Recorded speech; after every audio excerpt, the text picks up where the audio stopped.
हजारों साल तक छुपाया गया हमसे रामायण के उत्तरकांड का यह सच, सनातन धर्म का यह सच सुनकर हिल जाएगा आपका दिमाग।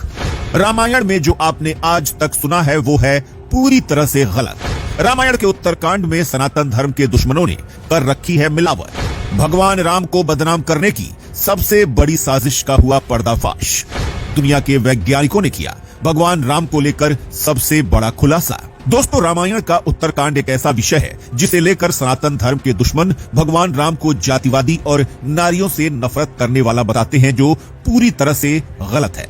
क्योंकि दोस्तों, रामायण के जिस उत्तरकांड में यह बताया गया है कि भगवान राम ने माता सीता को त्याग दिया था और तपस्या करने पर शंभूक का वध कर दिया था, वह पूरी तरह से झूठ है। क्योंकि दोस्तों, रामायण का उत्तरकांड एक ऐसा विषय है जिसे लेकर भारत के ही नहीं बल्कि विदेश के भी विद्वान ये बात साबित कर चुके हैं कि रामायण में उत्तरकांड को बाद में जोड़ा गया है और उसमें सच्ची बातें न होकर सनातन धर्म को बदनाम करने के लिए ऐसी ऐसी बातें लिखी हैं जिनका भगवान राम और रामायण से कोई भी लेना देना नहीं है। जी हाँ दोस्तों, हम उसी उत्तरकांड की बात कर रहे हैं जिसमें भगवान राम माता सीता को त्याग देते हैं और लव कुश का जन्म होता है। साथ ही इसी कांड में एक ऐसी कहानी भी बताई गई है जिसमें भगवान राम शंभूक नाम के आदमी का वध कर देते हैं।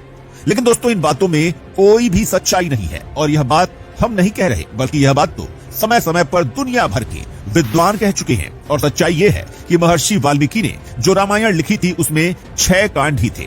7वां उत्तरकांड बाद में 17वीं 18वीं शताब्दी में उसमें मिलाया गया है, क्योंकि उत्तरकांड महर्षि वाल्मीकि जी की रचना नहीं है। इसीलिए श्री राम ने तपस्वी शंभूक की हत्या नहीं की है। वहीं दोस्तों, भगवान राम ने गर्भवती स्त्री माता सीता जी को कभी भी जंगल में नहीं भेजा था। और दोस्तों, इसी चीज का एक सबूत भी हमें एक रंगनाथ रामायण में मिलता है, जिसे आज से 700 साल पहले लिखा गया था और जिसे सबसे पहले तेलुगु भाषा में लिखा गया था। और दोस्तों, इस रामायण का अंत श्री राम जी के राज्याभिषेक और दरबार के दिव्य दृश्य के साथ पूरा हो जाता है। और दोस्तों, इसमें बाल कांड से लेकर युद्ध कांड तक 6 ही कांड है। और दोस्तों, अगर वाल्मीकि जी ने 7वां कांड लिखा होता तो रंगनाथ रामायण में इसका जिक्र जरूर होता। वहीं दोस्तों, इसको लेकर दूसरा सबसे बड़ा सबूत है the Iliad of the East नाम की रामायण, जिसका इंग्लिश में अनुवाद किया गया है और जिसका अनुवाद फ्रेडरिका रिचर्डसन ने किया था और मैकमिलन एंड कंपनी ने 1870 में इसे प्रकाशित किया था। इसमें भी केवल पहले 6 कांडों का ही विवरण है। और दोस्तों, अगर उस वक्त सच में 7वां कांड होता तो इस रामायण में भी 7वें कांड का अनुवाद मिलता, जो इस बात को साबित करता है कि उत्तरकांड को बाद में भगवान राम को बदनाम करने के लिए ही जोड़ा गया है।